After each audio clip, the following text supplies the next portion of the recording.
Hey guys, today we're going to be talking about the life and the history of Chris from the Mr. Beast channel. Jake wanted to start us off with early childhood and traumas, I think. I wasn't listening. What are we doing? Okay. Where are we? It's a podcast, of course. It's another one of those where we care less and less each time we do it. No. No, podcast is always still fun. How many episodes have we done now? I think this is episode 220. We've never committed to anything for so long. No. I'd be interested to see a tracking of, like, hair, beard length, weight fluctuations. My hair's been crazy sort of as well recently because I've just not had anything done with it. What's that? That's crazy. I look like I've got like a Johnny Bravo thing going on. Today is one of those podcasts where we kind of did have a bit of something planned, but then this happens every so often. I started like queuing it up and setting it up and thought, this sounds boring, and then just didn't do it. And we're just going to talk some shit, because why not? Just talking the shit. You know who's been talking a bunch of shit? Ryan Garcia. This is one of the only times, right, where Judd's come to me with something to do with boxing. Yeah, I don't mind watching people hit each other, but I've never been like into boxing at all. I forget most of the fighters' names half the time. I cannot tell the difference between Jake and Logan Paul. Still after all the news that I've told you about him. So, fucking Ryan Garcia has been... Do you know who he is, first of all? I know that he does boxing and was also like a YouTuber or influencer or something. He was mostly just an influencer because he's good looking. Yeah, okay. I think he's probably his biggest following was on Instagram. He kind of did a bit of hanging out with Jake Paul back in the day, when Jake Paul was first getting into boxing, about to fight Deji. 10.3 million followers on Instagram, for example. He has been posting some shit recently, though. Oh my God. Have you not seen anything of what he's been posting? No. I've seen some things. I listened to his last voice note where he was speaking in tongues. That was great.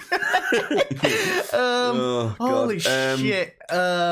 I think he's deleted all his tweets that he tweeted, because at one point he had to say, there we go. He went on it. I'll scroll a bit further down from this, but basically, Ryan Garcia has been chatting so much. He's gone mental recently, and had to post this tweet that Judd will read out. Okay. Read it out in the voice you think Ryan Garcia's got, because you probably won't heard him. I did earlier today, but I've totally forgot what he fucking sounds like. It's like I don't know. Ryan Garcia, will not be speaking or tweeting or writing anything other than my fight, boxing, in quotation marks. I don't know, it's in quotation marks, and sports. All topics of discussion will be discussed after my fight. 5 weeks of focus. You have my word. I'm locked in. I will see you 420? Is that... Yeah, I know. Is that the day? That's when I think he's planning on seeing people. Okay. That was also kind of worrying to me. I was like, like, even just that little kind of... What did you mean by that? I'll see you 420. So who he is... Yeah, like I say, he was really big, up-and-coming boxing guy, because he's really quick, really talented, really flashy with his boxing. Really good-looking guy. I think that's why he, like I say, that's why he kind of was seen as a bit of an influencer as well, because... he popped off on Instagram from being sexy boxer man. He won some championships and did really well. And, for his praise, he wanted to fight the hardest fights. He decided to fight Tank Davis, who is like a Floyd Mayweather prodigy. He's like potentially pound for pound, he's up there right now as one of the best boxers there is. And his next opponent, I don't even know if... let's see if he actually fought anyone after Tank, because he lost to Tank Davis. He lost to Tank Davis, and he got knocked out by a body shot. That must have been devastating. Imagine you've won, what was it, 22 fights in a row, 20 by knockout as well. Like... it must have been fairly devastating to have a bit of a reality check there.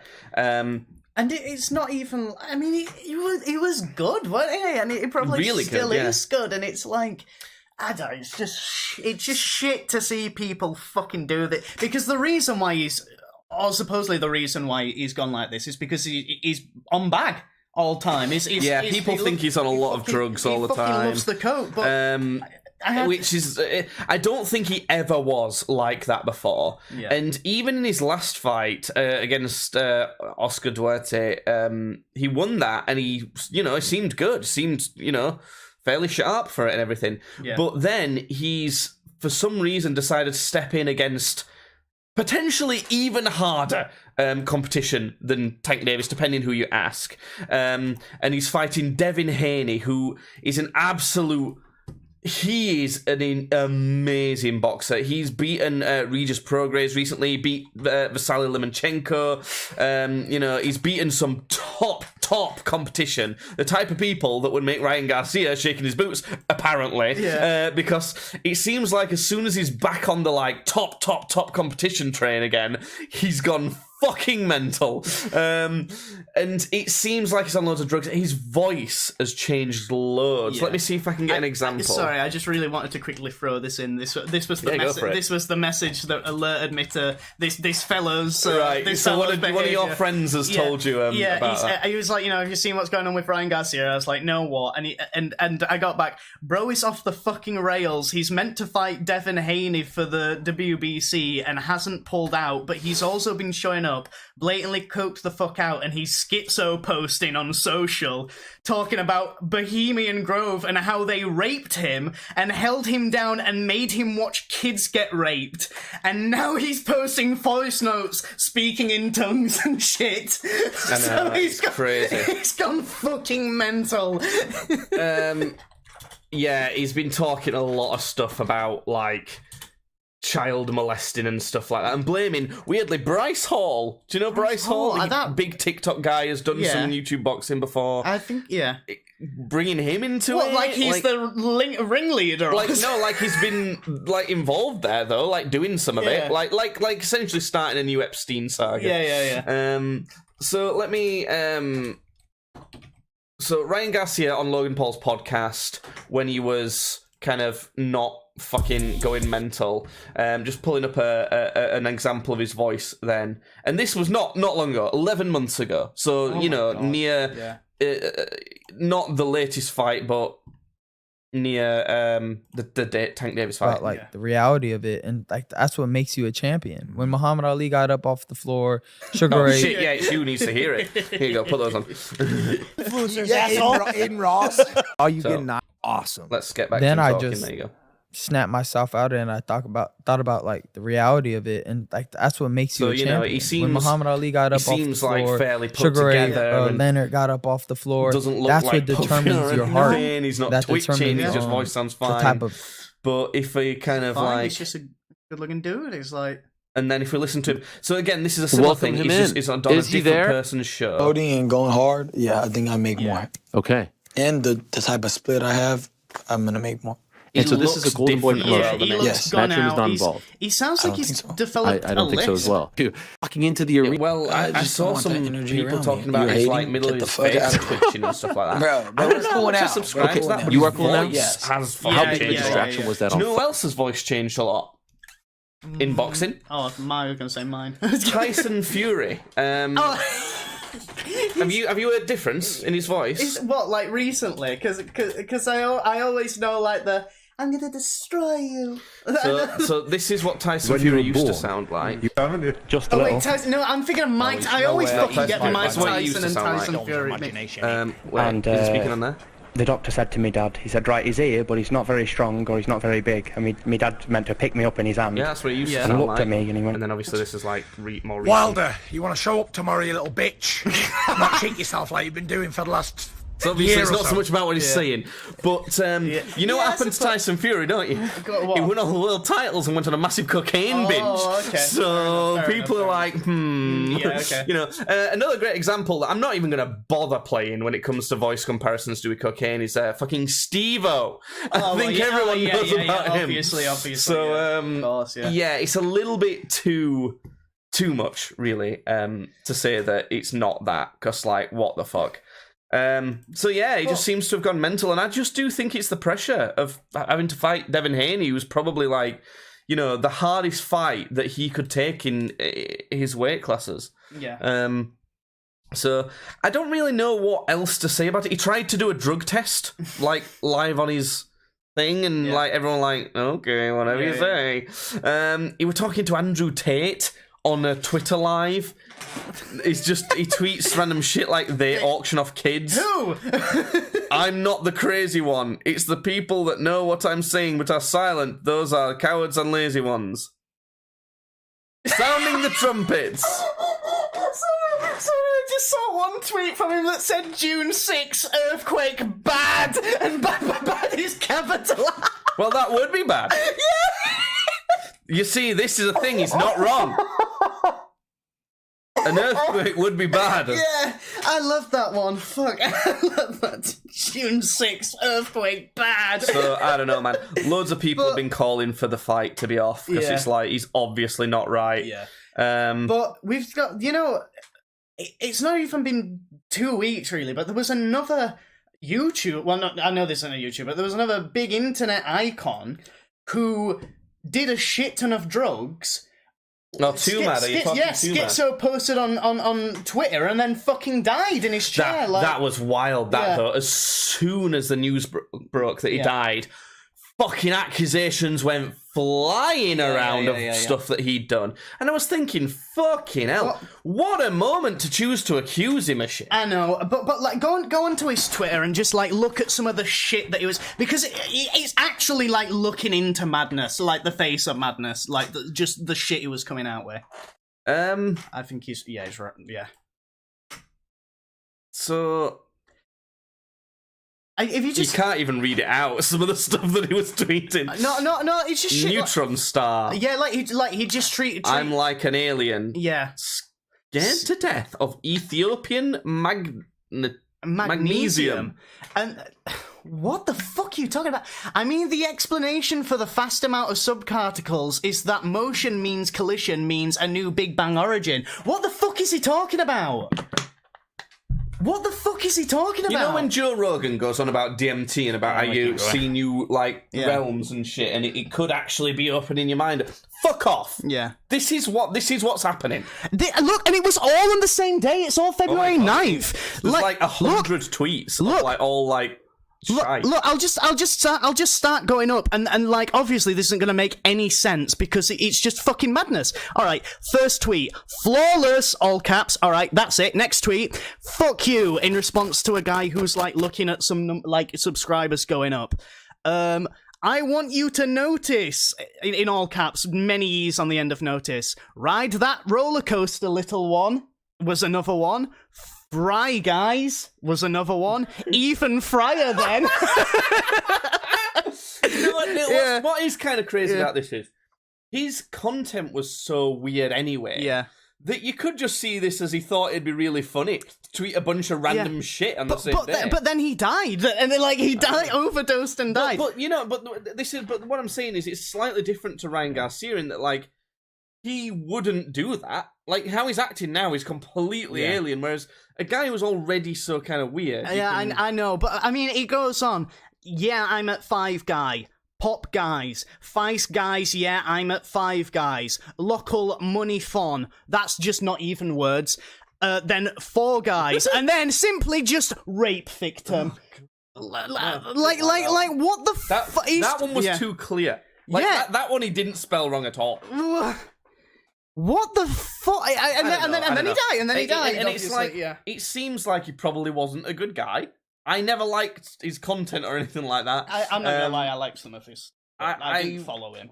Yeah, I'm not interested. But I don't know. I just saw like the stuff that people were saying about him, like literally minutes after the news broke that he was dead, and it was like, what the fuck? Yeah. Like I don't know. I'm not for being silent, but it's like it just looks a bit too conveniently capitalizing on the big news when you post it immediately after he's dead. Yeah. Like, if it was actually such a big deal and a problem, like, why not, like, a week ago? Yeah. Or, like, I don't, it's freaks me out, and it's like it's so weird and like potentially true that I want to. I'd love to be more on board with like too mad bad guy help these people that he fucked over. Yeah. But you've literally put it at the worst time to be on your side. Yeah. You know? Yeah.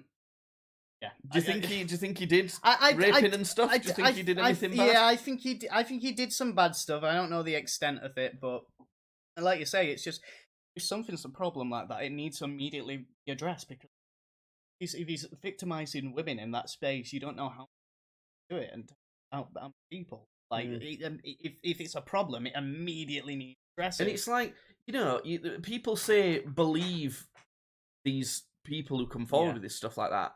Well, help us then. Like, give us a bit of help. Don't come out with it at the literal worst time.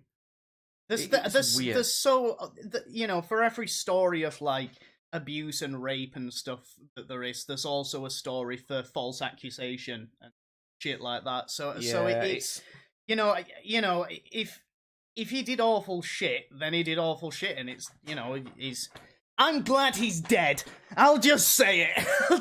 In fact, I'm the one who did it. It weren't drugs. Oh, God. Well, listen, right? It seemed like he's happier to be dead. Yeah. And it seems like people are happier for him to be dead.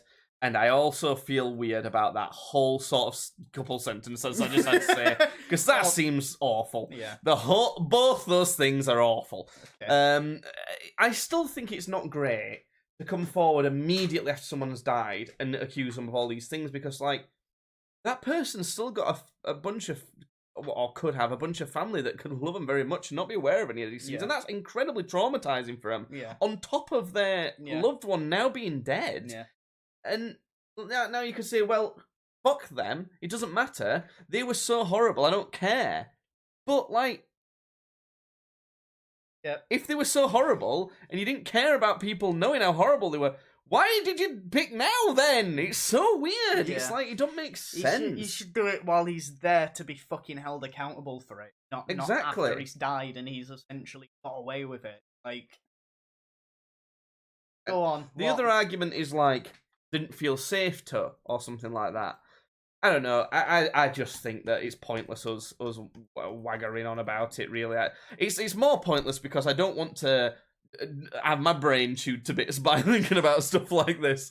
It happens every so often, and it's such a shame, right? Because I used to love thinking about and talking about bigger, serious issues and trying to work them out and think about like what I genuinely believe and what we can actually do about these things. I've gotten to the point where people are so horrible and awful that I have to just save myself with my brain. And I hate that. I hate that anyone would ever have that attitude. But I'm doing it right now. Judd had a funny Dune meme that he saw. Funny Dune. It's okay. It's not super entertaining. It's just... First of all, you know how I like never do anything on Facebook, really. Yeah, I don't post anything. Yeah, like on Facebook. I haven't got anything against Facebook. It's just like I personally don't like have anything to talk about on Facebook. I'll go on it for memes and shit. And but basically, I'm in one of the groups I'm on, in one of the meme groups I'm on. I think it's called like Movie Cooks or something, where it's like it's basically it's sharing like I don't know people sort of being ridiculous when it comes to gushing about movies. I guess so like you might have a guy who's like. Oh, the new Star Wars or some shit, just sort of like that. But anything, just as an example. But so Dune came out, the new Dune 2 came out recently, and Dune even more sad. And people have been going crazy about it. And one, how do you say his name? The guy, Denis. Villeneuve. Yeah, the director of Dune. So this is obviously a fan account for him that's posted this on Twitter. It's called Denis Villeneuve Universe. And the tweet says, Denis Villeneuve showed Dune 2 to a dying person a month before the film's release. The person fell asleep just before the end and died a few hours later. His last moments on Earth was to see Dune 2. Denis Villeneuve said, "It's for these people that we make cinema." And I never comment on anything, but I felt the strong need to comment here. And I responded with, in quotes, "Movie is so boring that a person falls asleep and dies."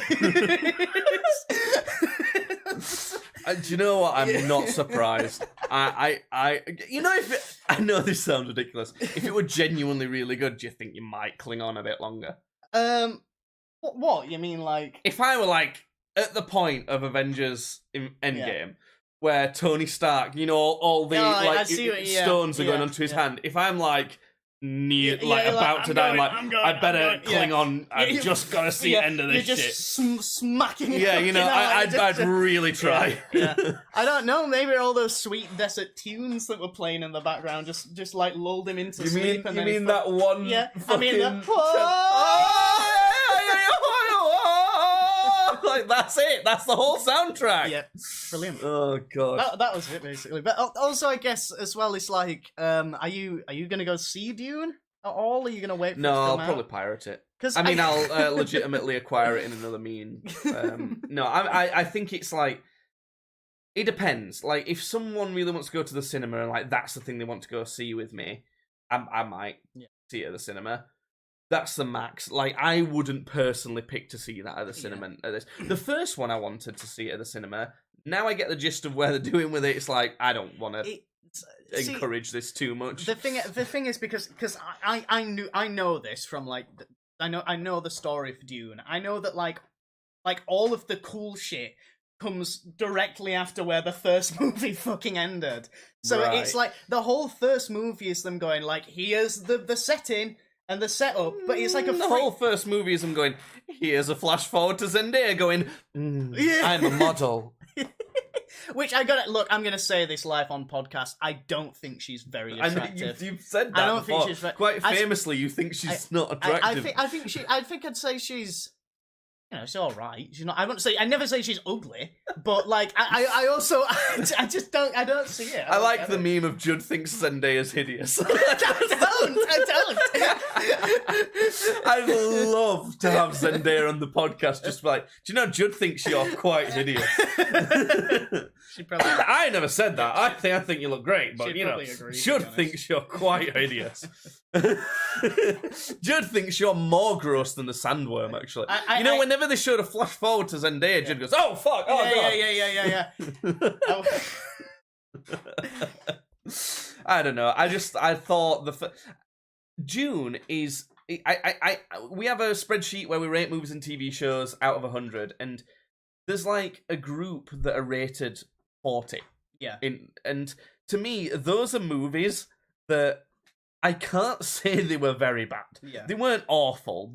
But they definitely were below average. And a lot of those I want to give a lower score, but I can't. Yeah. Because, like, technically, there's some technical things about those movies that are really good. When it wasn't just shots of desert, there was some really nice, parts in that good movie. CG. But that's the other thing. Like, the setting and everything was shit. It's just, I don't know. I like the setting of Dune. It looks fucking boring, Judd. It's a big desert. It's all sand. Yeah, but the sand is the most valuable thing in the galaxy. It's all sand. I know. It's the spice melange. But could they not have picked something a bit more pretty to be the most valuable thing in the galaxy? Because it was an allegory for draining a place of natural resources. So just another example of some of these. Rings of Power, for example. Yeah, well, the Lord of the Rings series. Sucked. It's like, a lot of the story was terrible, but a lot of it technically was really good. The King's Man, the kind of Kingsman prequel, same thing. Like, what the fuck were you doing with that story? Well, but a lot of it technically was really good. There's some other ones that are around there for different reasons. Crimes of Grindelwald is a good example. The Fantastic Beasts sequel.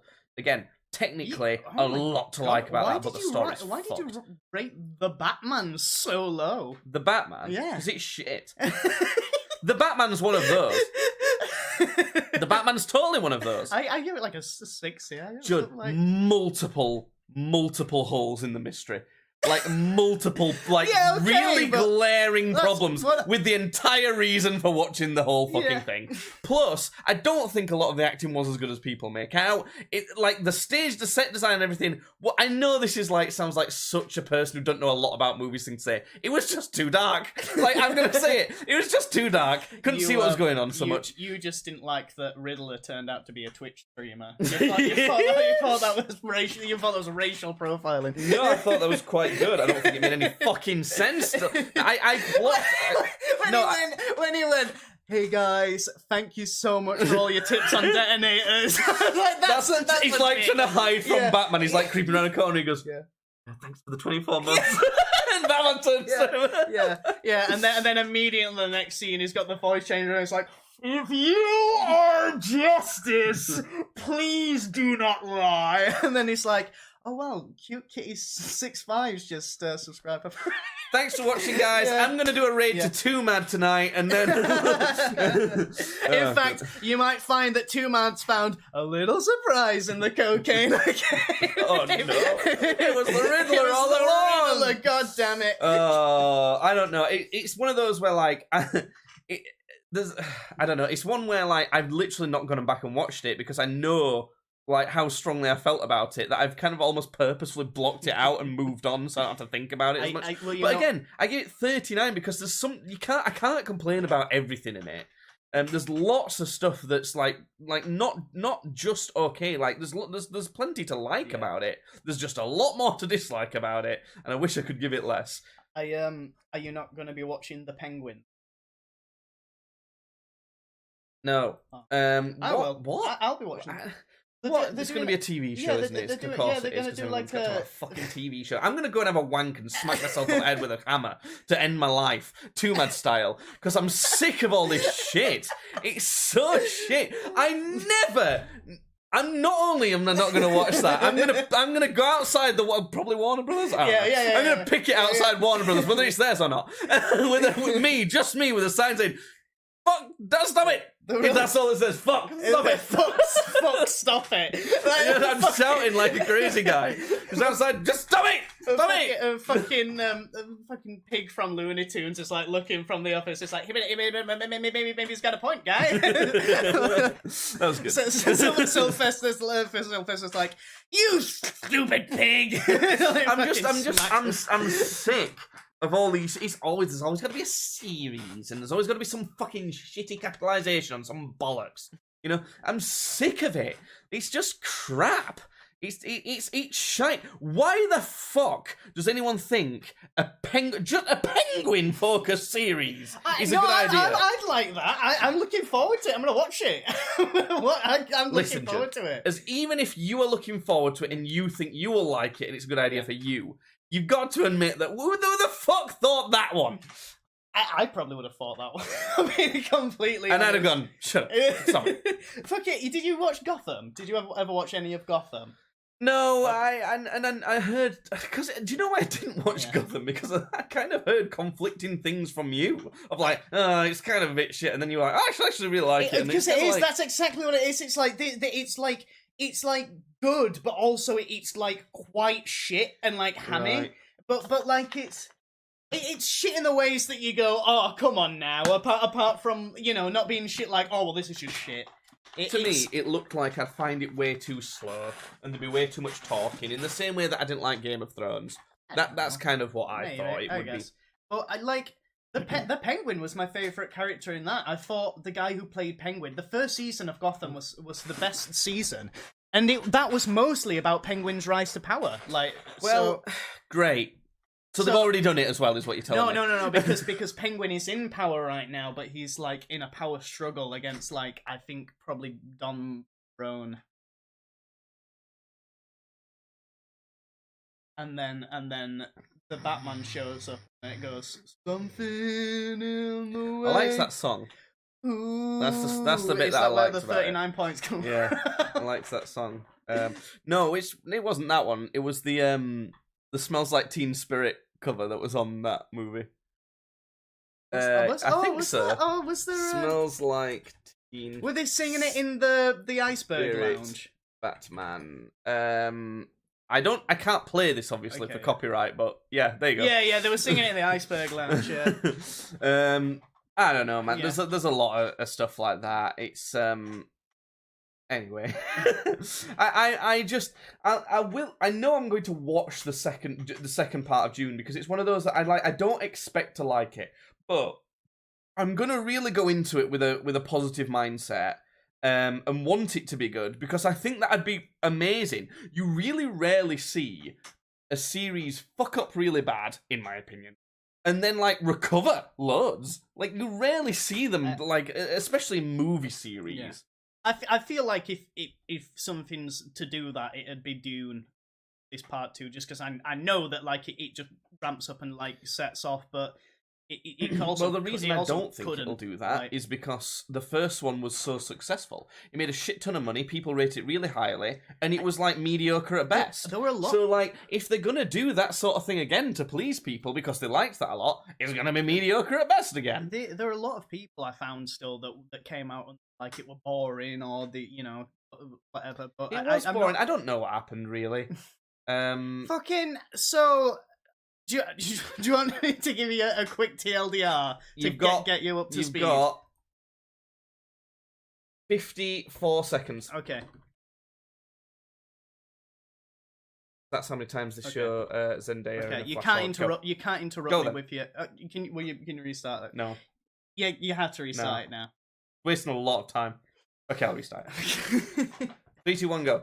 So, the Emperor was jealous of Duke Leto, who was in charge of the Atreides family, because he was getting very popular with most of the people in the Galactic Council, and he wasn't very favoured with a lot of people. So what he did was, he had a planet called Arrakis, which had a very powerful material on it called spice, which was used to travel the galaxy, and he took House Harkonnen off of the protectorate of that planet and gave it to House Atreides.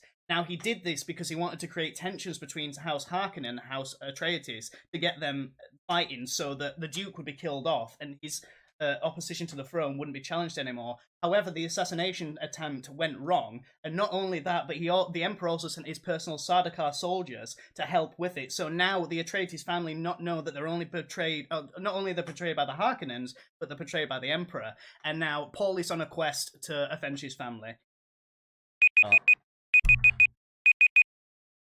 But you did.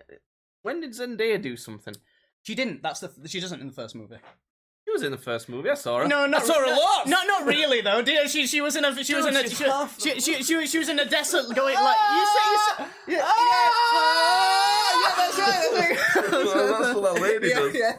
That's my favourite scene. Yeah. Where the that's every scene. Oh yeah, the fucking.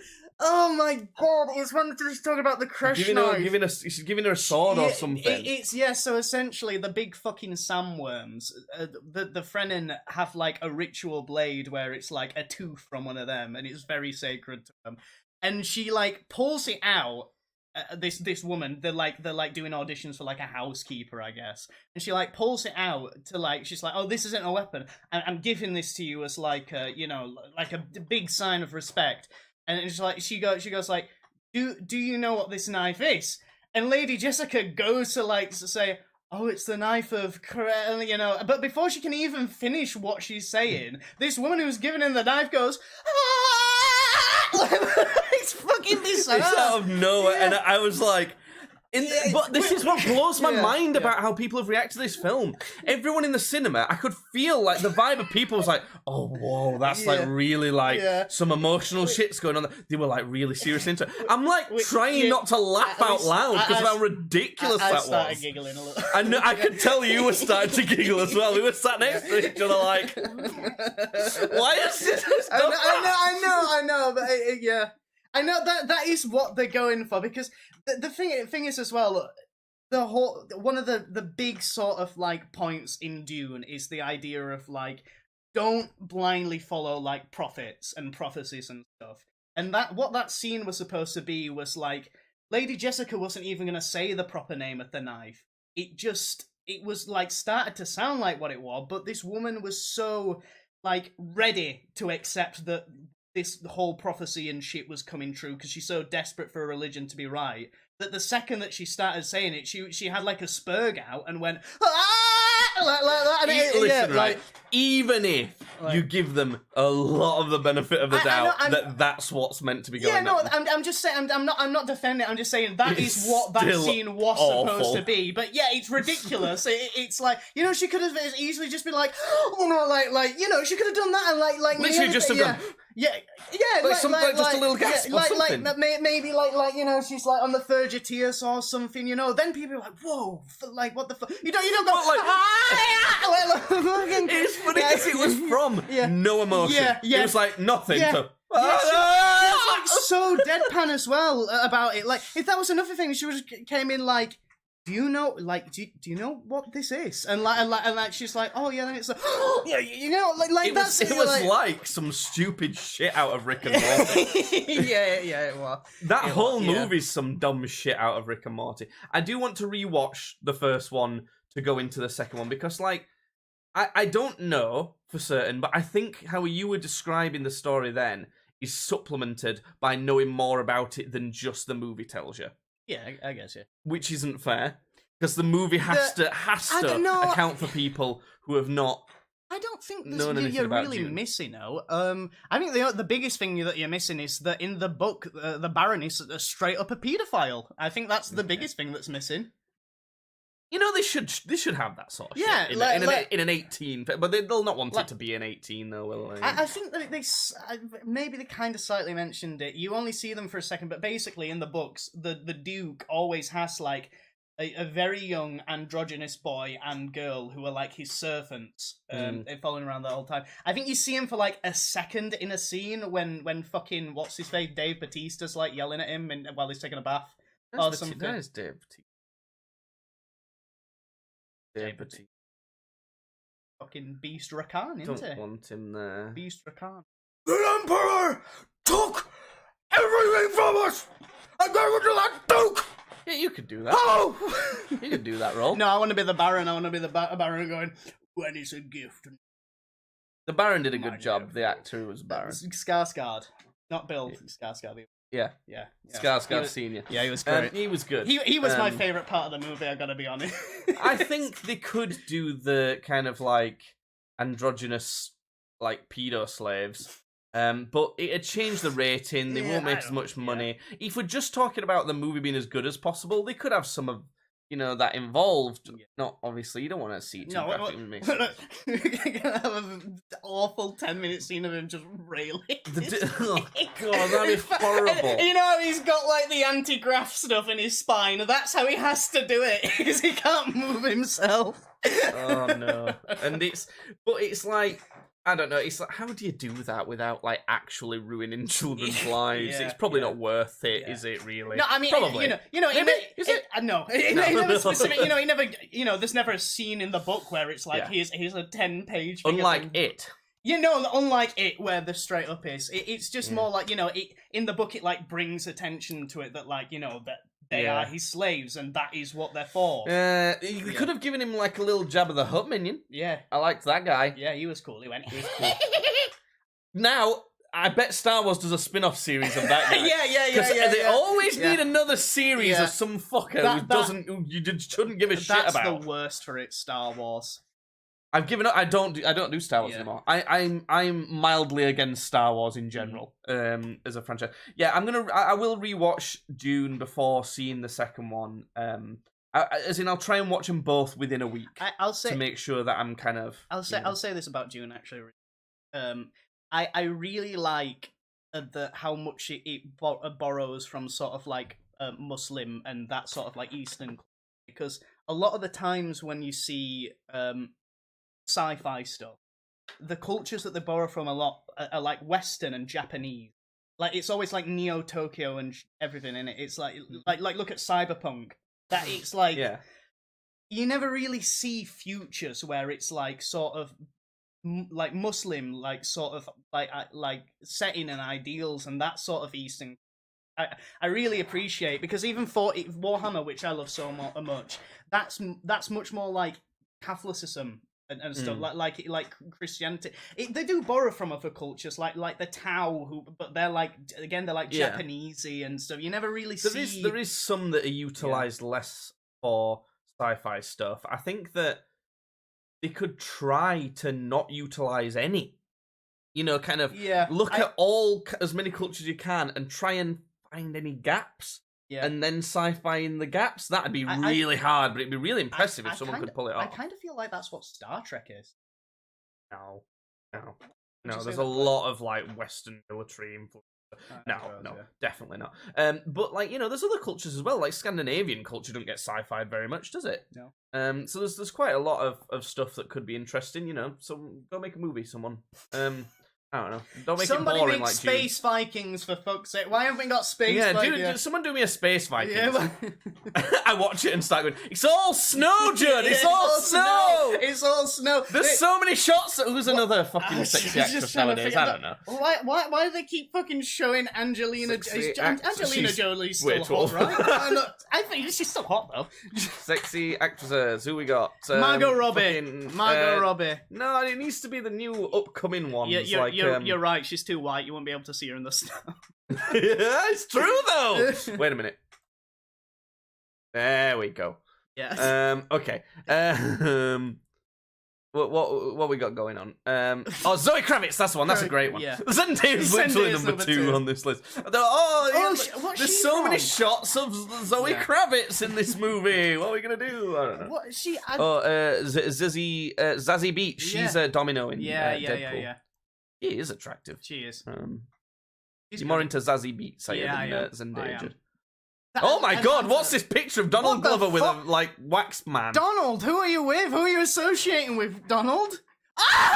What is that? Fuck is that? It's on a screen! Fewer discretion warning. What Who is that? Look at that lady! There's like a lady freak. Is this like a Michael Jackson cosplay or something? What's going on here? I'm sure it has to be prosthetics. Somebody looks like that on my building site that I work on, actually.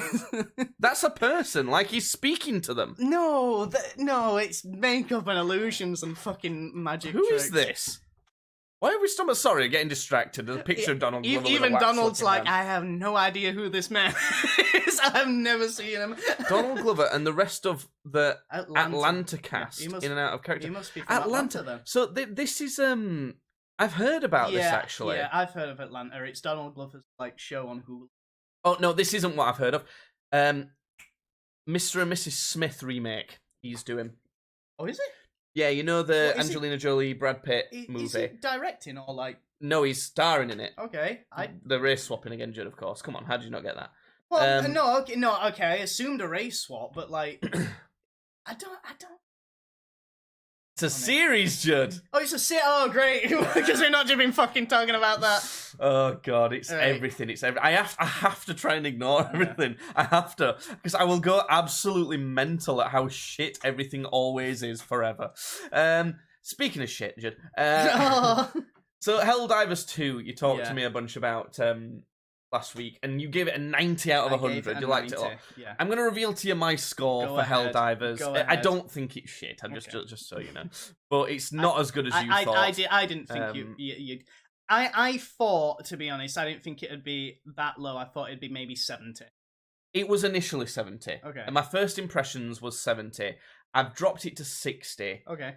Massive problems with this game. Overall, I would say it's kind of okay, casual fun, but there's some huge problems with it, right?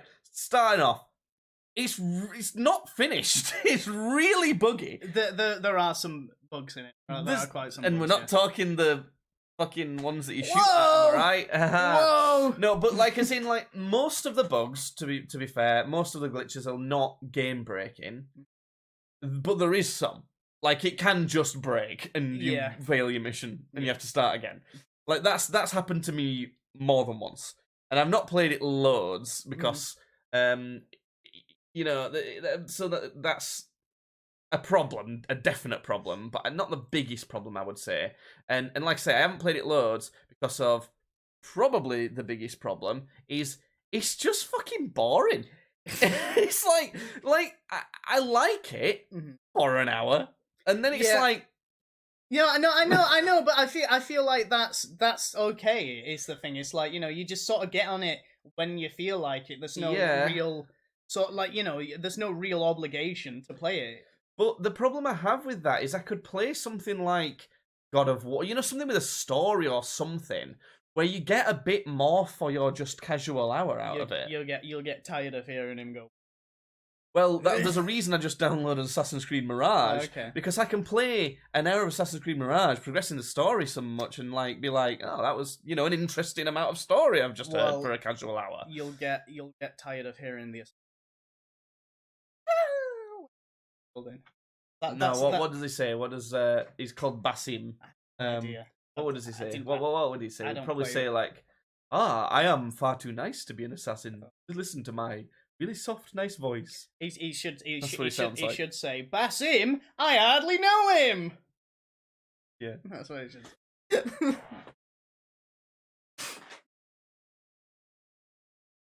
What he should.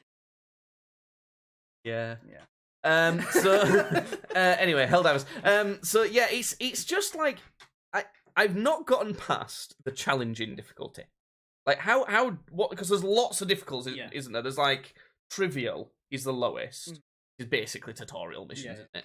And then there's easy, which you could quite easily do on your own and not have much trouble, and it might be a bit of fun or whatever. Medium, you could do on your own. Yeah, might be a bit of struggle, but you could. Yeah. Challenging's next, isn't it? Oh no, or is it hard? I think it's harder than challenging. So I've done a hard mission. You need some other players. I can do hard on my own. But you've been playing. I'm talking like right at the start, like when you've not got any new gear, basically.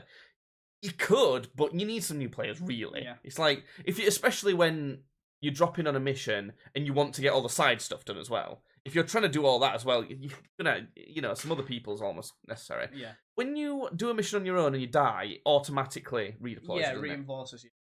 So then you've got challenging, and on challenging, I've found like even with a full squad, it can go to fuck depending on what you're doing. Helldivers can immediately go to shit if something fucks up. So the problem I have, right, is depending on which kind of like difficulty you have, depends on what types of enemies might turn up and things like that. And I don't know too much about the robots, but for the bugs, like you jump one difficulty level, and the enemies like don't become necessarily hard. They're just fucking bullshit or annoying. Like, you get enemies where the whole... And I never liked this on Borderlands as well. The whole front of them you can't damage. Yeah. And you have to try and swoop around the back of them and shoot them in the back. And it's like, fuck off. But you don't have to because there's a little gap at the bottom. But then it's just annoying because you have to go... I know, but the thing is then... but then you'll get stuff to deal with them. It's like I have an autocannon which has very high armor piercing, so I don't have to sneak around the back. I just... on the front and they're gone. Like so you get stuff to deal with them, and like... you get better equipment and stratagems and stuff. It's like, and now I've got that. Armor piercing doesn't make that much damage to those. It's what you use. The same thing. The autocannon. The auto. What you mean? The one that you throw after doing your Dance Dance Revolution. The auto. I don't know which you mean, but I've unlocked a fair bit of other stuff at this point. I might have it. I don't know. There's tools for the job. It's all I'm saying. It's just you just gotta know which tools to use. So. There's that, but it's not even just that. It's like certain enemies are like weirdly difficult. Like those like spitter ones. Yeah, they can fuck off. The fat ones, the big fat ones. But this is what I mean. Like there's certain enemies that are just like. I find the robots easier if I'm being completely honest.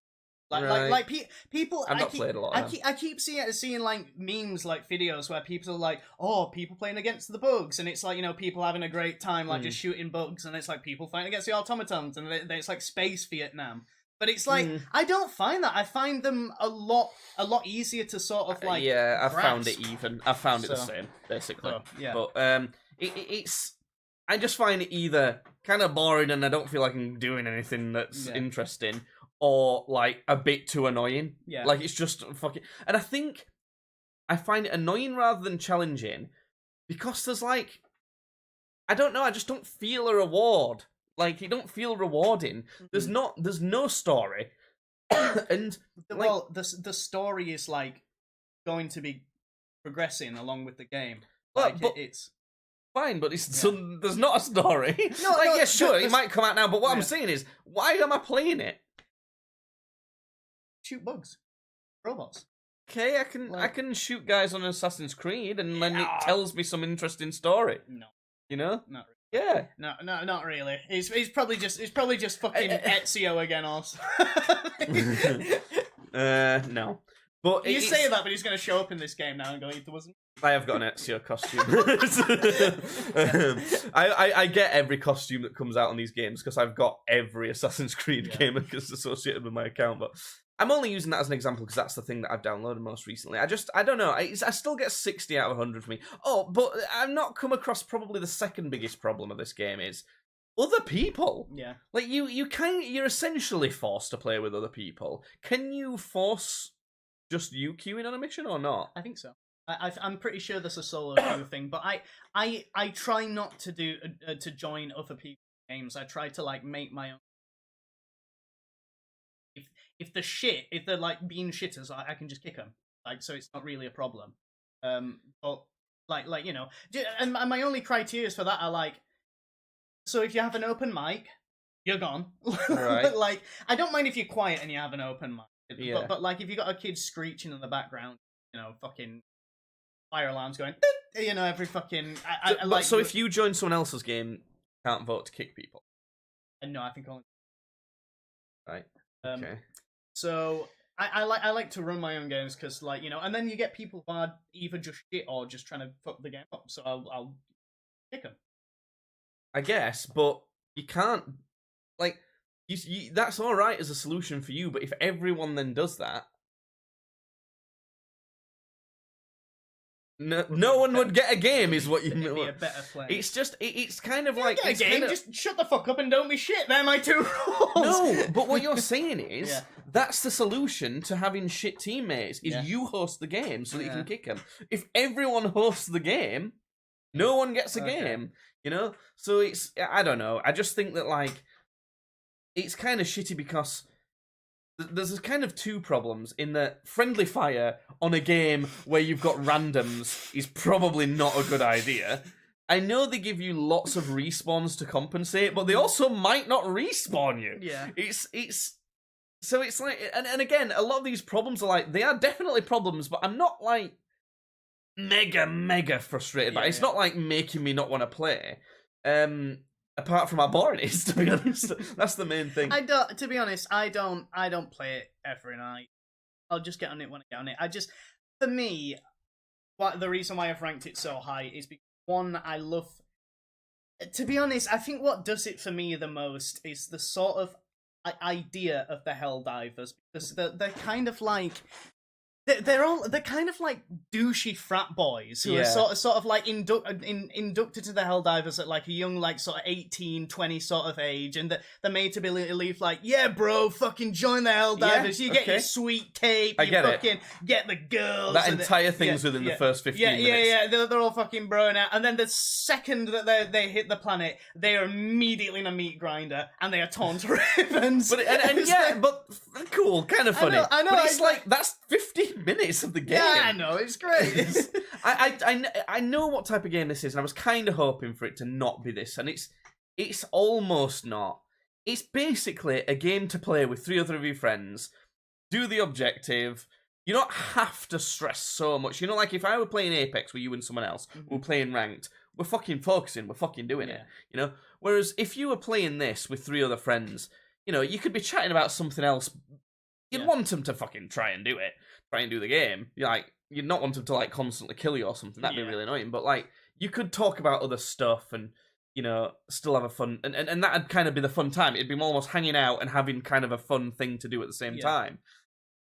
I don't and have never had that sort of thing. I never will, and I understand that's not the game's fault. It's not mine either. It still affects how much I'm going to enjoy it. I think, you know, if we played it, like if me and you played it on an evening, that could be quite fun. Yeah. But again, we'd still have to deal with like a couple of randoms, really, kind of flesh out the team, things like that. Well, I just think undemocratic race traitor, and that I think the government will be contacting you. Sure. Well, I'll be in Baghdad assassinating some bitches. So Baghdad is part of Super. Okay. I didn't say it wasn't. Not on my game. It's not. I love as well. Have you ever noticed how they call it managed democracy on Helldivers? Managed democracy. Yeah. So what that's about is apparently old Earth, like they decided that regular democracy just wasn't cutting it. It was, right. It was too confusing. So what they do is instead, when you go to vote, you just fill out a nice little questionnaire, just stuff based on what you might like, and then the AI algorithm takes that and then casts your vote for you, so you don't get muddled up with all. Yeah, you don't get muddled up with all those nasty choices. You might accidentally vote in the wrong guy, and before you know it, communism. yeah. So yeah. See, if there was a bit more of that involved with it, I feel like maybe I'm asking for Destiny 2 here, but I was thinking about this recently. I feel like it could just do with just like a little shot of Destiny 2. Yeah. Not a lot, not like too much. Yeah, you don't want to you will get autism towards that from sort of game. Yeah. But it's some of the systems in Helldivers I'm not into much either, like how you get new gear and things like that. And I'm not. It's not the worst though, but I'm not mega into it. I don't know. I've given it 60 out of 100 anyway. I think it could. The thing with it is it could either go up quite a bit or down a little bit when like it's fleshed out with more stuff, basically. I also kind of feel like, do you know what I see as could be a big problem with it? Currently, say there's like 1 million people playing, and that's enough to slowly chip away at these kind of planets and factions and get the bad guys away from Super Earth. Now, are they further away than when you first started playing? Yeah, I think so. Okay. Different, like, the thing is, they can invade back, like, obviously. So, like, planets have been taken and retaken, but to be honest, it's mostly on the automaton side. Like, again, if you look at, like, how much we control on like, a sector scale, the first sort of sector that you hit, I think we're at like an 80% control. Then this sector that's like up here is like at 55%, and then the one next to it's like 8% for the entire sector. But then you look over on the bugs, the ones on the far end are none at all. They've barely even been touched, and like the first one only has like 60%. So I don't know what that's about. But my question is that I'd ask the devs, like, what happens if you only have 50k players? But surely, like, what's the point? Like, to me, it just seems like a fragile system of if people lose a bit of interest for a little bit, that's going to spiral out of control because then it's going to be a lot harder to keep the areas. Then people are going to find it even more pointless playing because they can't keep them, and then they're going to have even less chance to keep. So, is it going to scale with how many players you've got playing? Because it has to.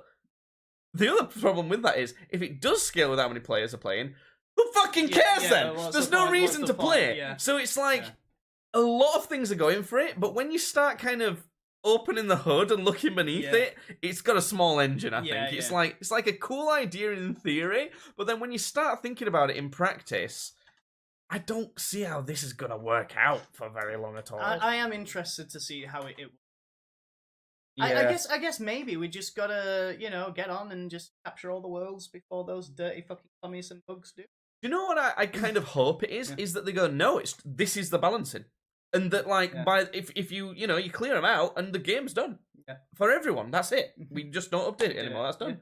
That'd be really cool. I'd like that as a concept. Or, people stop playing, there's not enough recruits, we're gonna get killed. Yeah. That's it. I'd love it to actually just be that. Like a short kind of snapshot. Yeah. In which case, I'd play the shit out of it, and I'd be like, "We need to win." But it just doesn't. There's no explanation of any of that, and it kind of doesn't give me any reason to play it. To be honest, I also don't think it's just always going to be the automaton. Yeah, of course. Because like the north and south of the galactic map are completely barren. Yeah. Which just look like they're going to have a thing come in, but also from the first Helldivers game, there was a third enemy faction. Yeah. There was the robots, and there was, I think they're called the Illuminators, which are sort of energy based, like the aliens.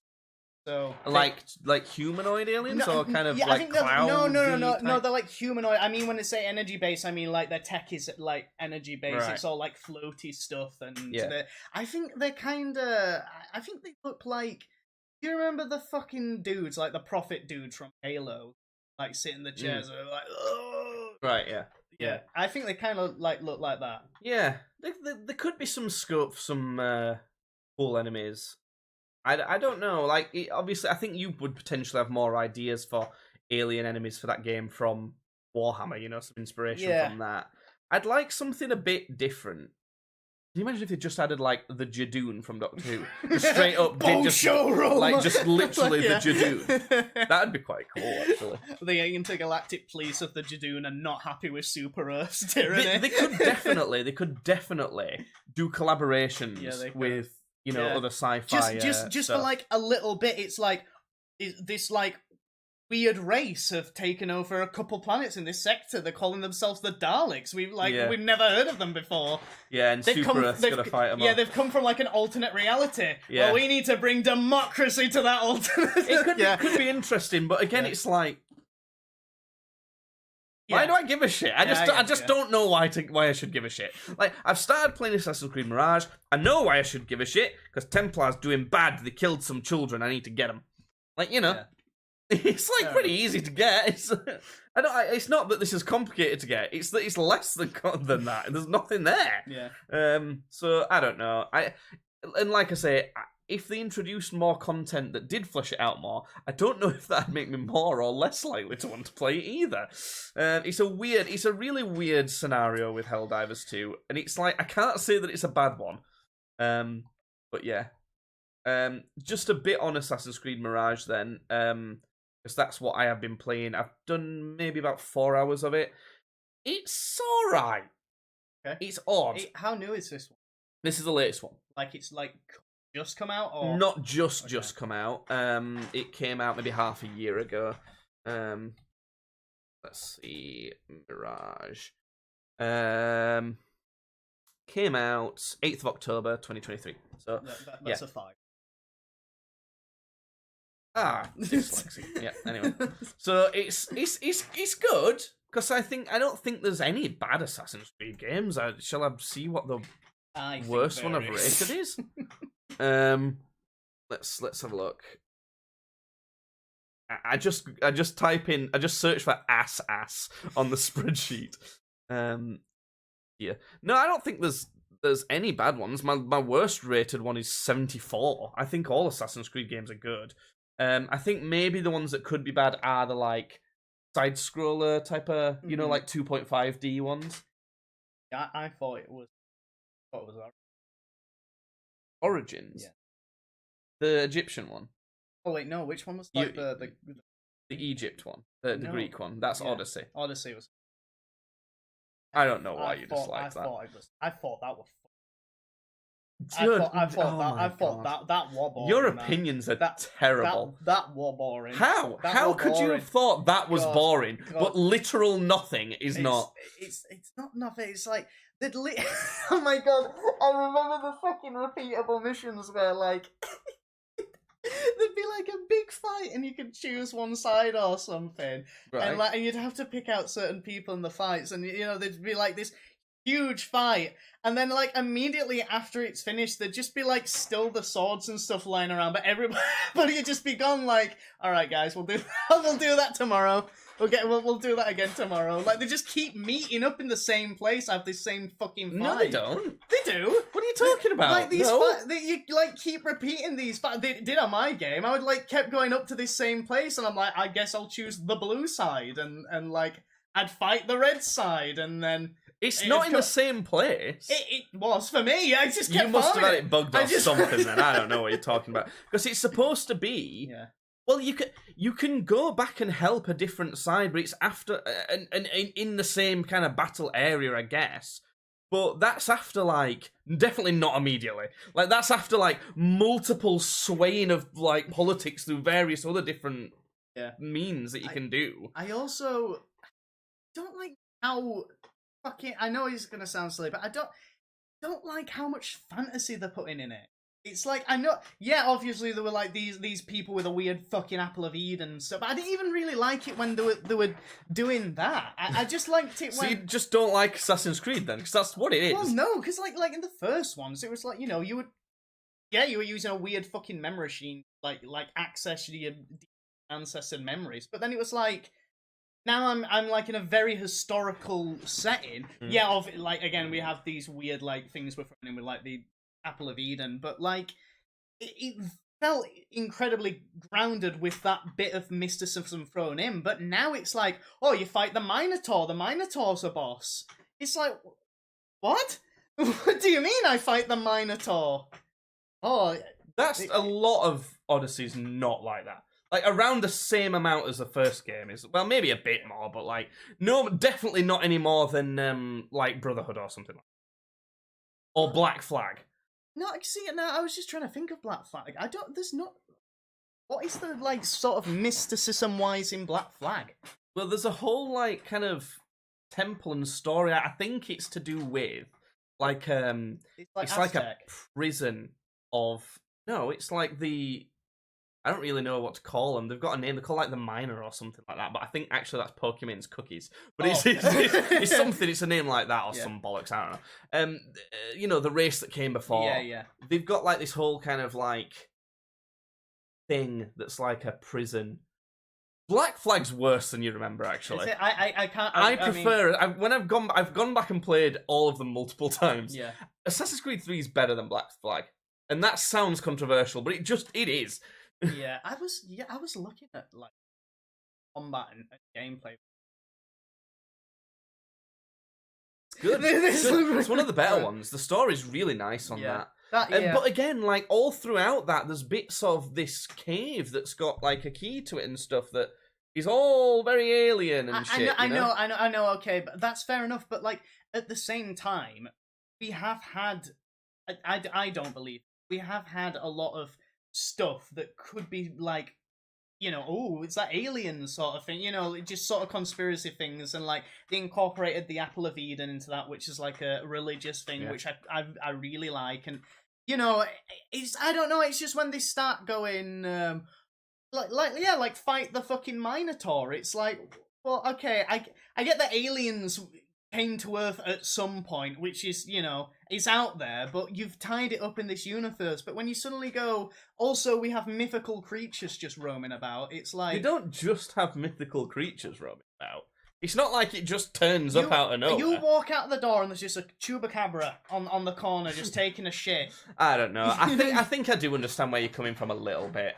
I think one of the reasons why I like that in this game so much is it's almost the culmination of that side of it, like, which is like because there's a reason why the character, you've not even played through it, spoilers, the character that you play as, did you play, which one did you play as? You play as Cassandra, I think she's called, or Alexios? I think.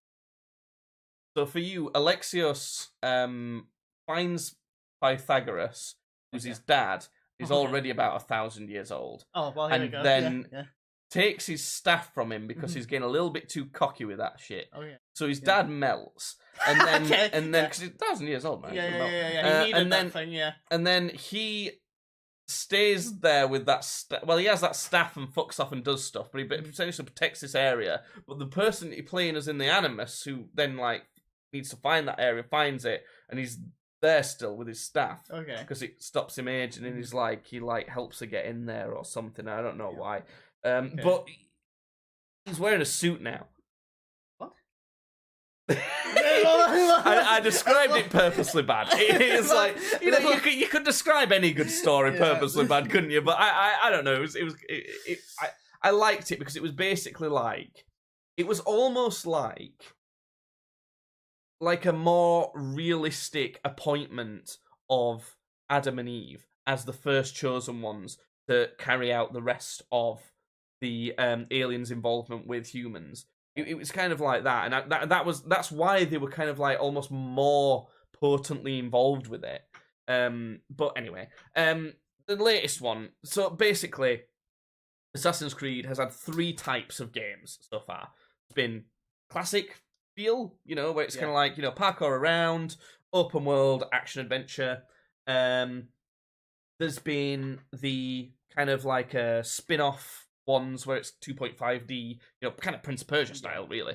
And then there's been the RPG style.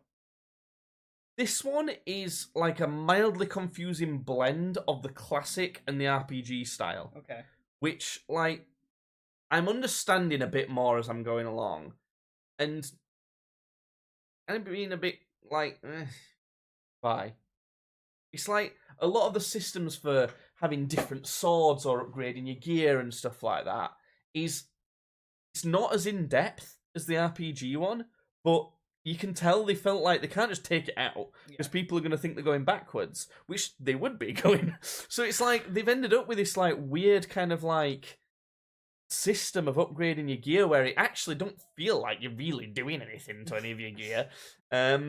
So the combat is annoying in a lot of ways. In other Assassin's Creed games, you could get to the point where you could essentially take on hordes of enemies, and almost take them on one by one. Yeah. I really liked Odyssey's combat in terms of that, because if you were fighting enemies that were too high level for you, you just couldn't fucking do it. They'd one-shot you. But if you were skilled enough to kind of run around them, even though they're a bit above you, and kind of like, maybe chop them about a bit and then go and hide a bit and then try and assassinate them and chop them a bit more and fuck up, and you could be a bit ninja about it.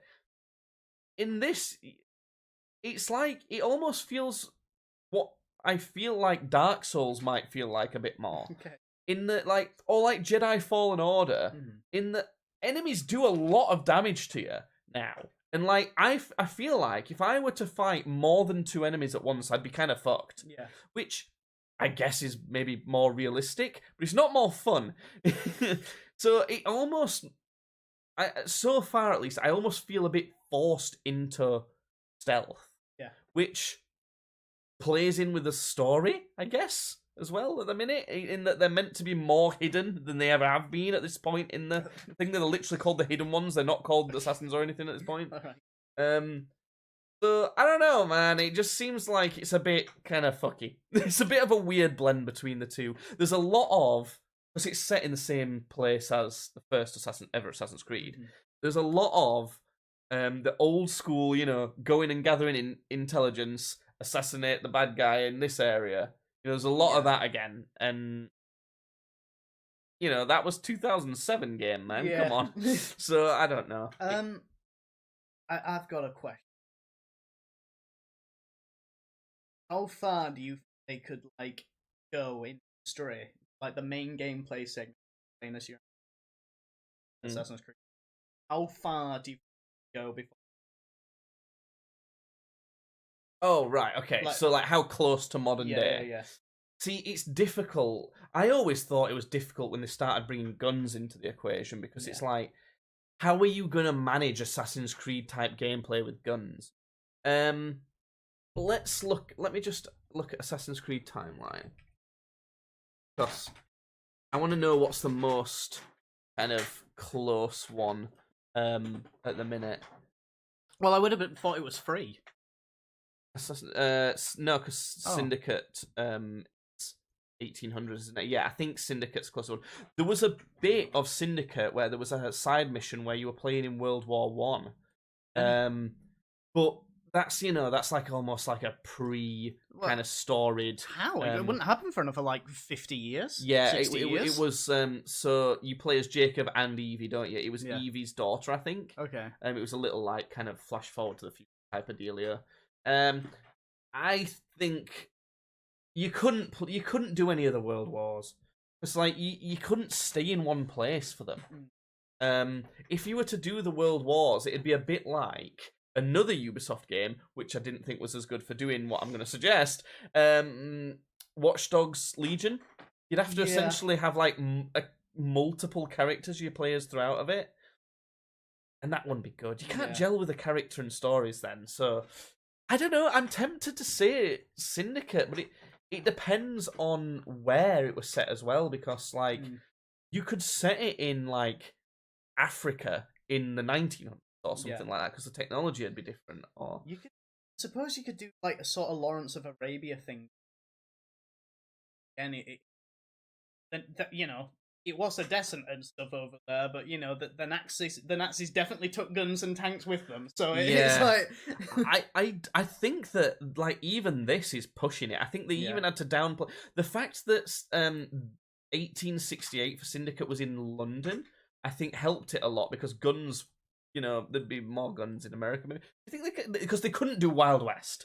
Like that's just not gonna work. That's Red Dead Redemption. Yeah, and there's too much gunslinging involved in that time. I think it's always got to be somewhere where guns aren't too big. I don't know. It's really hard to say, but I honestly think 1800s London is probably around the area.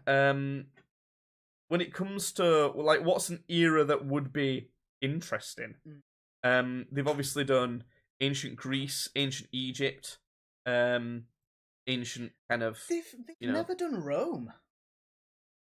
Like the Roman Empire. Are you sure? Are you sure that Ezio wasn't part of all that? No, because not ancient Rome. No, this is the Holy Roman Empire. This is like 1500s time. Yeah, I'm talking about ancient Rome, like back in the time of like Caesar and fucking I suppose it'd be quite similar to ancient Greece. It's kind of similar places, but they could do that. Ancient Rome, I guess. I don't know. Like, what's some particularly interesting points in history? I mean, I would have said that. Like specifically, like the Third Age Rome, where like Rome fell. Right. I think what's crying out for it really is feudal Japan. Yeah, I mean, they do have one set in that, but it's one of the spin-off 2.5D games. Yeah. But like, I feel like they've not done that because it's like, what? Like, as in, like, that's, like, one people would have big expectations of. I feel like they might be a bit too scared to do it there because it's going to take a lot of, like, really getting right because people will expect a lot of that. I mean, fucking ninjas are crying out to be used, you know? Yeah, of course.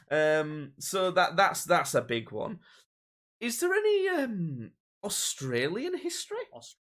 No. But Australian history was basically like America was like, we don't want these awful prisoners anymore. We're gonna send them over to this rock. No, that was us. Was it us? Yeah, I thought it was America. Okay, all right. Oh yeah, no, of course it was us because it's part of the fucking Commonwealth, isn't it? Yeah, that was. But the thing with America is happening now because Australia's essentially controlled by America, and they just don't tell anyone. Oh, no.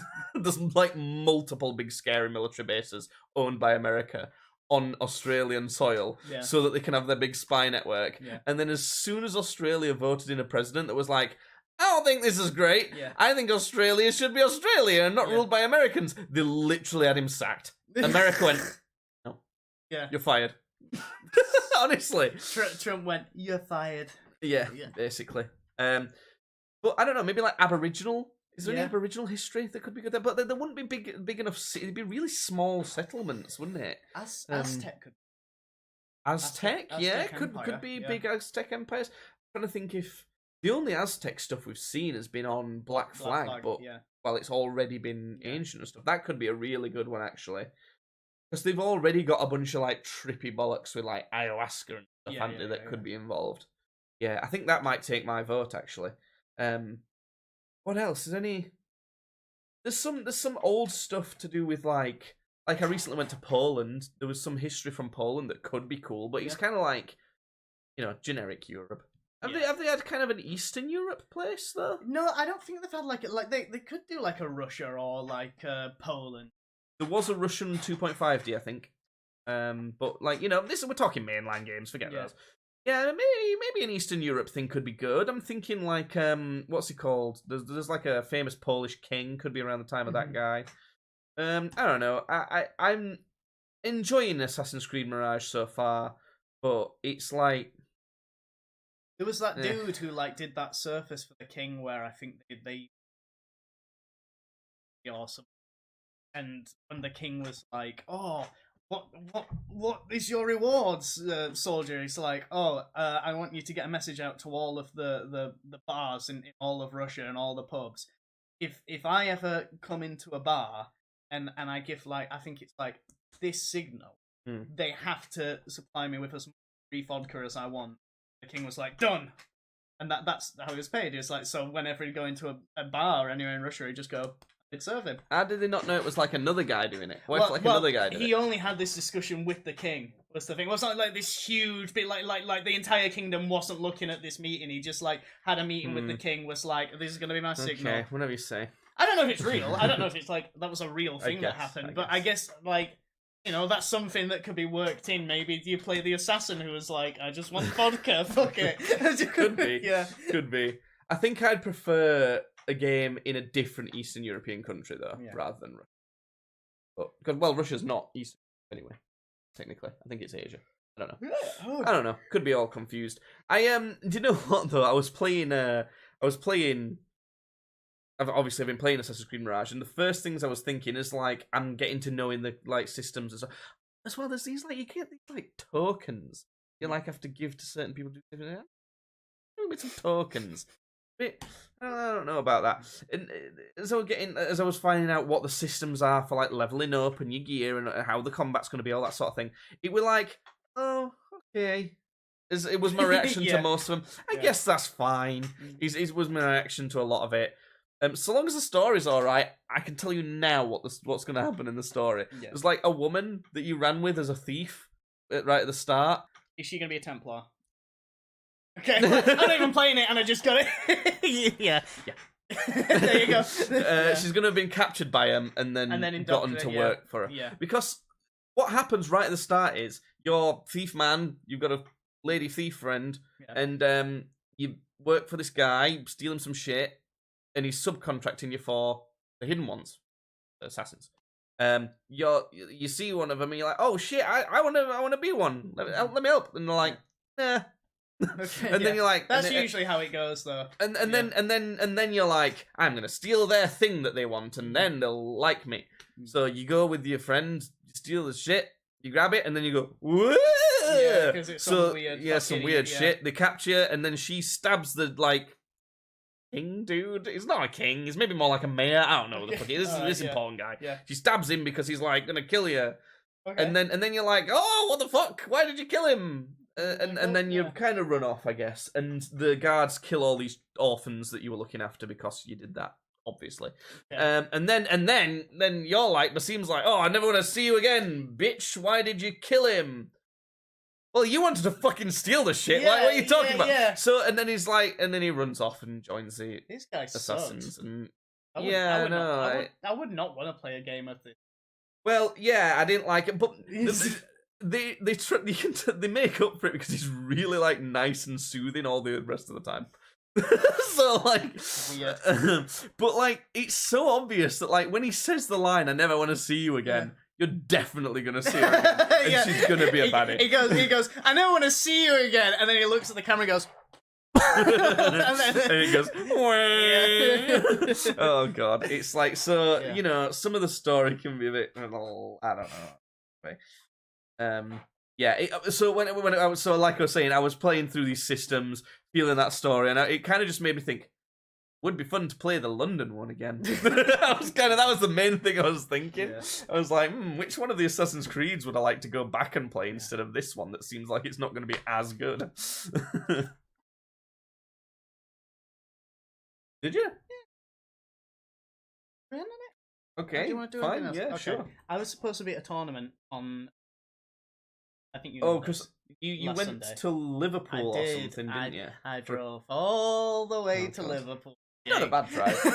No, it's a lovely drive, actually. Yeah. And there's, you actually, you go over, like, the highest road in the country, I think, like, on your way to Liverpool. So, like, as you're going through that, there's, like, these sort of, like, hills on either side, and they were covered in snow, even though, you know, it hadn't. It's quite impressive to be the highest road in England, because it's actually illegal to smoke weed while you drive.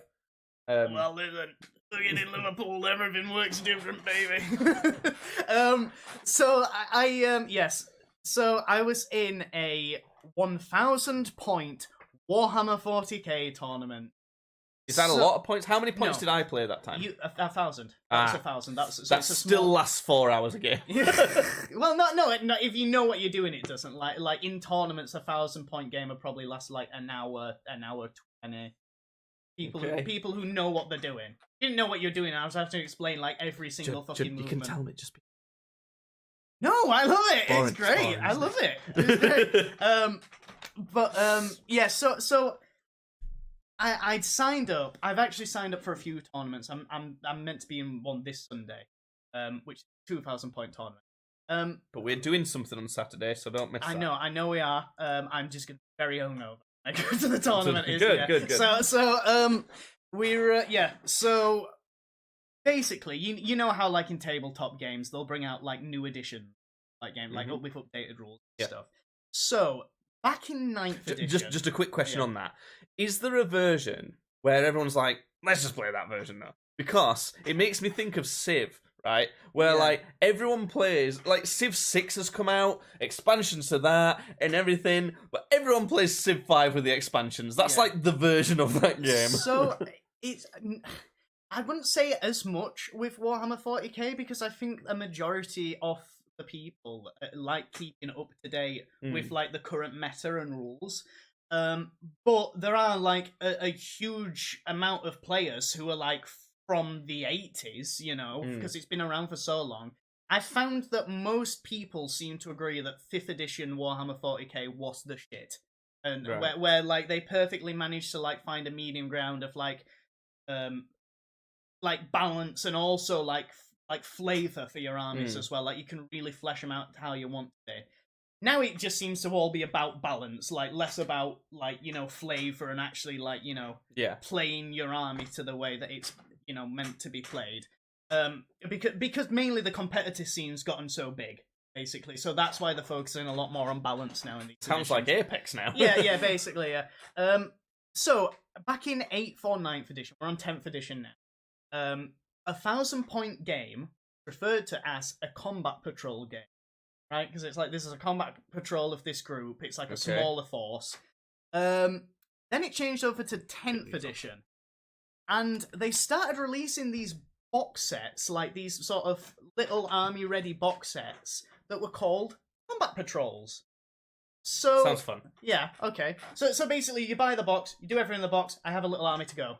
It sounds a very easy way to get into it. Yeah. A combat patrol, right? Okay. So this tournament was listed online as a 1,000 point combat patrol game. I'm like, great, okay, I can easily do 1,000 points. I'll go through to Liverpool on Sunday. It'll be a gay old time. So I got there. I was the first one there at the tournament in Liverpool, which I found a bit crazy. Is this one where have you booked a hotel, things like that? No. I was just gonna come through. So that's like a long journey each way, though. There, isn't it? Yeah, it is. But let me get an estimate of how long that'll be. I think it was like an hour and a half or like an hour. Yeah, I was thinking an hour and a half to 2 hours, somewhere like that. So, but literally the car park was around the corner from the shop, like it was like straight there. So I'm like, yeah, okay, I'll go to this 1,000 point combat patrol tournament. So I got all the way through, and 2 hours, 2 hour drive, 90 miles. I get there, everybody comes in, and he's like, yeah, guys, so welcome everybody. It's the 10th edition 1,000 point combat patrol tournament. So that means it's easy Warhammer. Basically, you're not allowed to play anything that's outside of the combat patrol box. Not allowed to play with anything outside of the combat patrol box. Not allowed to play everything outside of the combat patrol box. Nearly my entire army I've brought is outside of the combat patrol box. Because I'm like, what the fuck? Like, it did say combat patrol. No, but here's the thing, right? So in 9th edition, it was referred to as a combat patrol. 1,000 point game is called a combat patrol. But then it went over to 10th edition, and suddenly they start bringing out these boxes called combat patrols.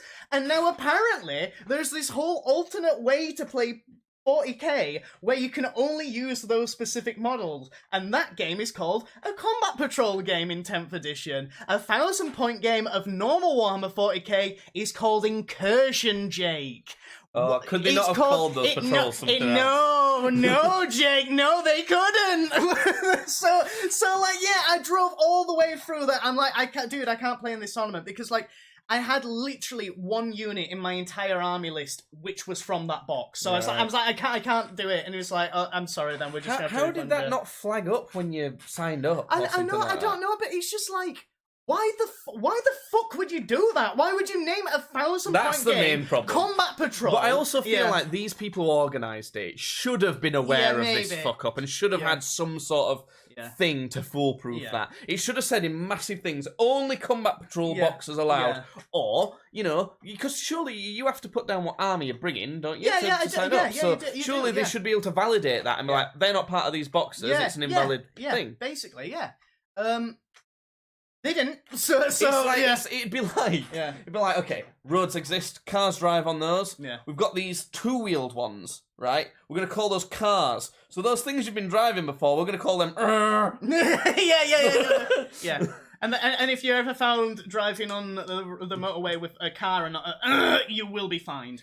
I've already got a car, so I'm all right. Yeah. No, that's an now, so fuck off. Well, what have I got? Have I got an no, that's a car.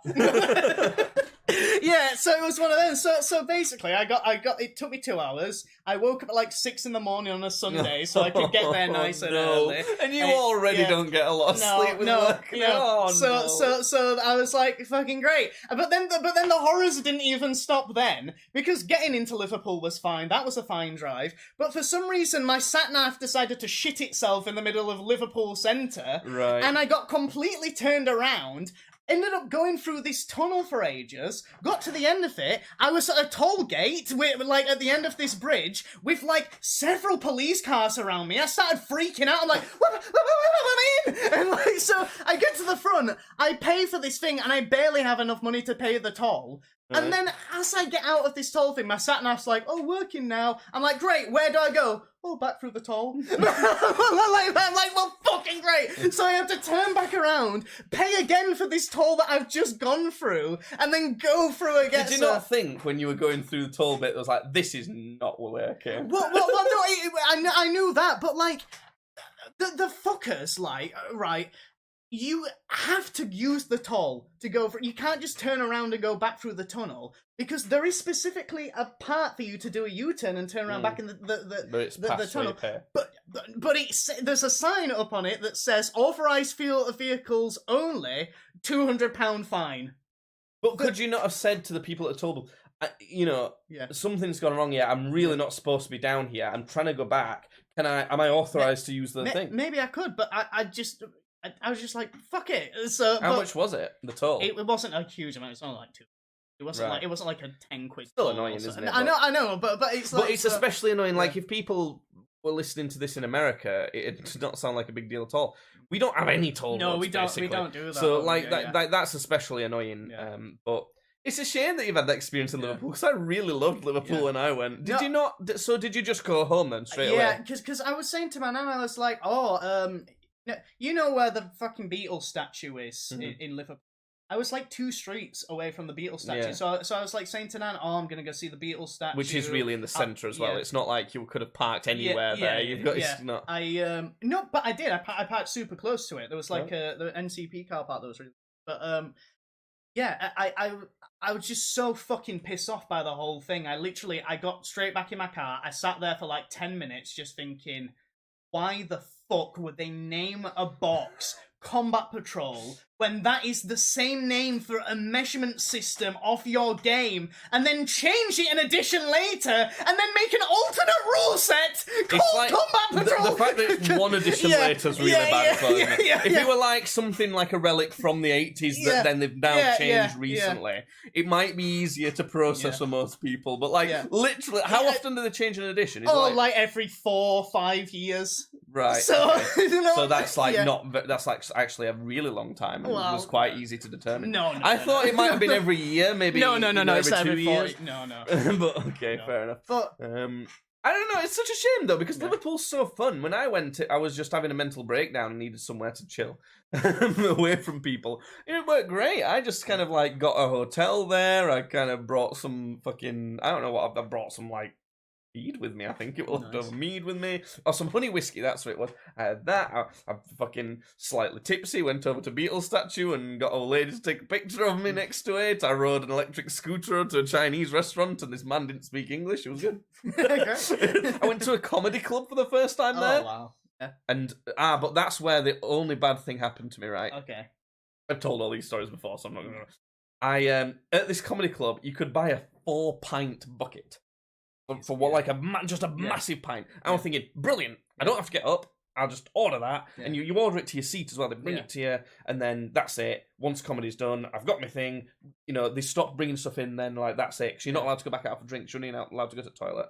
So I ordered that, and so I ordered that. I'm sipping on this thing. It gets to the last act, and I'm like, there's about half a pint left of it. I'm like, God, I really need a piss now. I've drunk like 3.5 pints of this beer. So I put it down next to me, went to the toilet. Because I'm on my own, there's no one to watch it for me. I got back, and they'd taken my half a pint. I literally left. I thought you were gonna say you got up during a routine, so like the guy on stage was like, hey, this fucking I got it. It was a woman, but I purposely kind of like this is such like a me autism thing. I purposely like measured when they were least likely to pick on toilet goers. Like I purposely looked at like who got picked on when they got up, who didn't, and what might have influenced that, and then it worked. It was fine. But I got back and they'd taken a half a pint left of my big pint bucket, and that pissed me off, so I left. But also the last act was kind of shit, actually. The rest of them were pretty good, but I didn't like the last one. There was another woman I knew who were really good. But she was shit. And she had the strongest Liverpool accent as well. And you were telling me about Liverpool accent. You were like, they actually have that. I know. I said Jake a message like, look, I gotta tell you, that whole accent isn't a bit. Like, they really do talk like that. Yeah. But instead of that, I went to something similar to what we're going to be going to on Saturday. It's like a bar arcade thing, a retro arcade bar thing. The one we're going to is a lot better than the one that was in Liverpool, actually. The one that's in Liverpool was cool because it was all like done out neon paint, kind of cool style. But they didn't have as many games, and you had to like buy tokens to play the games rather than entrance. Was it another Retro Dome? No. Retro Dome. It's like it's called something else. I was talking to somebody on site today, and they were saying that there is like a place like Retro Dome in Liverpool, but he said that it had like 4 floors of stuff. No, it was called NQ64. It might be this. I don't know if it's like they're talking about. There's one called Arcanes. Yeah. So maybe it's that they were on about, but the one very fancy. Oh yeah, very fancy intro video to their website. Yeah, it must be. Yeah, it must be. It must be this place. Yeah. How did I? This must be new though. This didn't exist when I went because I would have gone to. This looks really cool. It looks more like one of those kind of like game bars though. They've got like hoops and kind of like, what's it called? Shuffleboard and that sort of thing. Yeah. That didn't exist when I was there. It was just this NQ64 one, and it it was alright. It was good. They were open while like 2 a.m. So I was like I was done at this comedy show thinking, well, I'll see if this thing's open. If it's not, I'll just fuck off back to the hotel. And it was open, so I just, I got another drink and played some games. It was all right. But on the way home, I obviously got another one of those scooters quite drunk. You're not supposed to do that. Yeah. But I was thinking, I'm going to fucking do that. Because, I'm a guy on his own walking home at middle at night in a city. Way safer if I'm zooming. What's what they're going to do to me, robber? You can't catch me. Did I tell you that when I went to get Necrogoblin, I got one of them and I hit it. Yeah, but but I did that, and again, another thing that was weird about Liverpool that I loved was I was riding home from this bar at it must have been late. It must have been nearly midnight or something like that. And I think it was a Sunday. Yeah. I'm not sure. It might have been a Saturday. So I was riding back, and I saw, I went down this kind of it was almost like a high street thing. It had quite a few bars, a lot of shut restaurants, and a couple clothing stores, maybe. And there was, a Mexican restaurant just, open, middle of the night, and not fast food. It was a nice sit-down restaurant. I was thinking, what the fuck? Why is that place still open? So I pulled up. I was like, well, it felt like a sign. My favourite food's Mexican. And I kind of opened and said, are you about to close? Because I don't have to come in. If you're about to close, I don't want to disturb anything. And they were like, no, come on. I was like, all right. And I didn't feel bad because another couple came in after me. and ordered something after I did. So I just kind of sat there and watched some stuff on my phone and ordered Mexican food in a like fancy restaurant. Like Liverpool treated me great. I think I must have got all the luck with it. Yeah, I definitely. I think we could have quite a fun lads trip to Liverpool if it was embraced right. It'd be a bit expensive, and it wouldn't be like a lads' holiday or like a rager in clubs or something like that. It'd just kind of be like, because I went to they had like a like a virtual shooting bar, stuff like that. You know, you could spend all afternoon in a virtual shooting bar, get some food, fuck off to a comedy club, get half his pint stolen and piss out. You know, we can do all that shit. That'd be quite fun. But anything else, Judd? Anything else to update on? I think that's.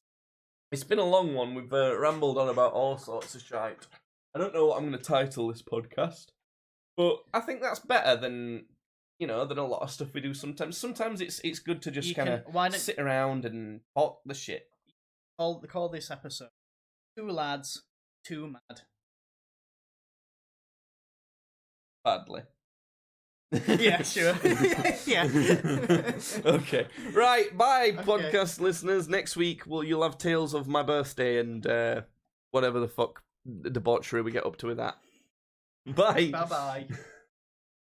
There we go. That's that. I've got half the day off tomorrow for so I can upload that pretty for that stuff.